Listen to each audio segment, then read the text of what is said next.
McVicker, 127 East Evergreen, Jamey McVicker, and Addison McVicker, same address. I would like to approach the council during public participation to say 1 minute about giving your deepest consideration to pass or to give the voters at least an opportunity to vote on the economic development tax. And more specifically, your park board's given a considerable amount of time and effort towards planning for a new pool and given very solid numbers and a solid plan that will help serve your citizens a better quality of life than the pool specifically. With the ball fields, our ball fields are substandard every year, every month, every week, every weekend.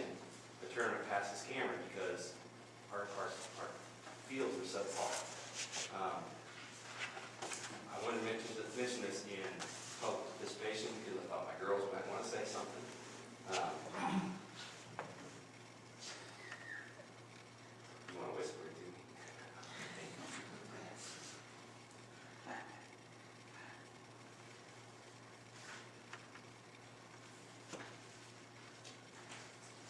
Other people from other cities might come.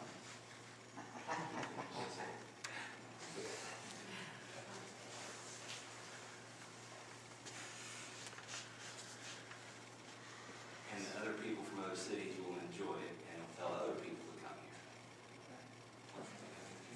No? How do you think it'd make your family and friends feel?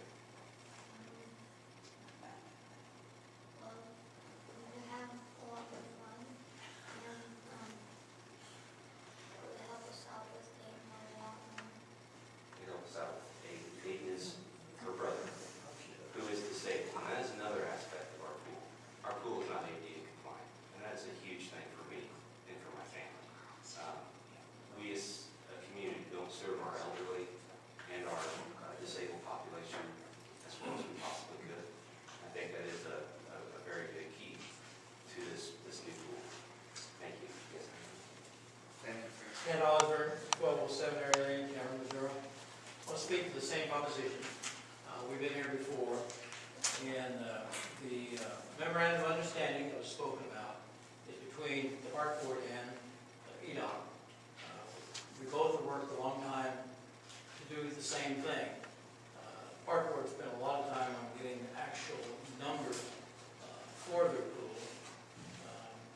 So we want to follow up with what Cameron has already done so far with the new streets and improvement to the water and improvement to the sewer and going to be a walkway across 36th Highway and the stormwater system.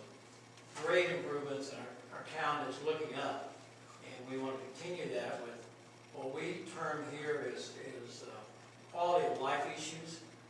Quality of life issues help bring industry and economic development to a town. And we want to continue to do that with these proposals we have in place. The ballot language explains what it's all about. We would hope that this comes about because we don't see any other way to acquire land and or money to encourage industry and economic development in Cameron. As we talked about before, the city, their budget's tight as far as money they have to spend for anything like this. They've done an excellent job and where they're at so far in bringing our town up to speed. So I guess the bottom line is we would just ask that the council give the voters a chance to vote on this. As you know very well, if it does pass, there's a 5-man board appointed by the city council to oversee these projects, and the final fallback is the city council has final say on anything that's spent. Thank you. Thank you, Mr. Mayor, members of council. My name is Terry Rumery. I am the economic developer here, and I appreciate that opportunity. I just want to reiterate what has been said as far as asking you for passage of put this on the ballot for the people to be able to choose. But I would like to address a couple issues, if I may. This is, as the old saying goes, kind of hot off the press, but I've done some research and found out that in which we belong to, which is the Kansas City Area Development Council, there were 114 projects in 2013 that were brought forth through that council. Now, not all of them obviously would be able to come here, but we had an opportunity for any of them. Of that 114, 84 demanded either property or building, one of the two. So if you didn't have that, you were eliminated. We were eliminated for those 84 right off the bat. There was a question last time, if I recall, a very good question regarding the fact that maybe you ought to look at water issues. So I looked that up as well. Of all the 114, there were only 9 that had anything to do with what you would refer to as a lot of water usage. 2 of those eliminated the state of Missouri, period. So we were obviously out of that, so that left 7. Of those 7, all of them required land or building. So we would have been in the running for that anyway. The other issue is the gentleman's numbers.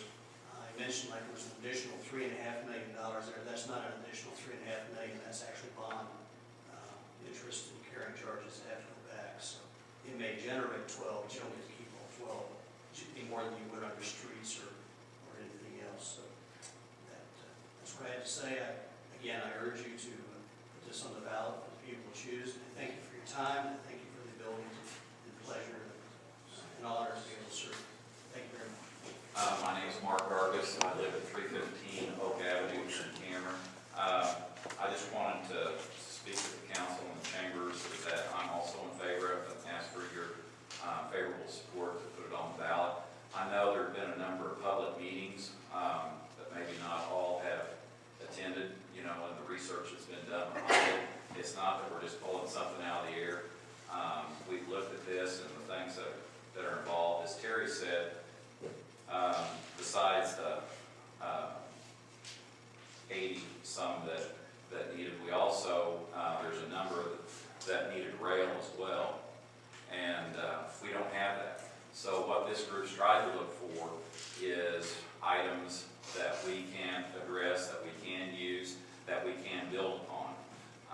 So that's the reason why we started with this. We feel like with these items, yes, we can support our restaurants, yes, we can support our motels that are here in town with the tournaments that Jamey and his girls pointed out, which would provide additional sales tax. And as Kent said, you get the ball rolling and things build upon it. You know, it picks up steam and builds upon. And we're hoping that we continue to do that. When we look at projects that are presented to us, we try and look what is best for Cameron because we know what we have to offer and what our limitations are. We know that if there is something like a high volume usage of water, it's probably not going to work in our area under our present system.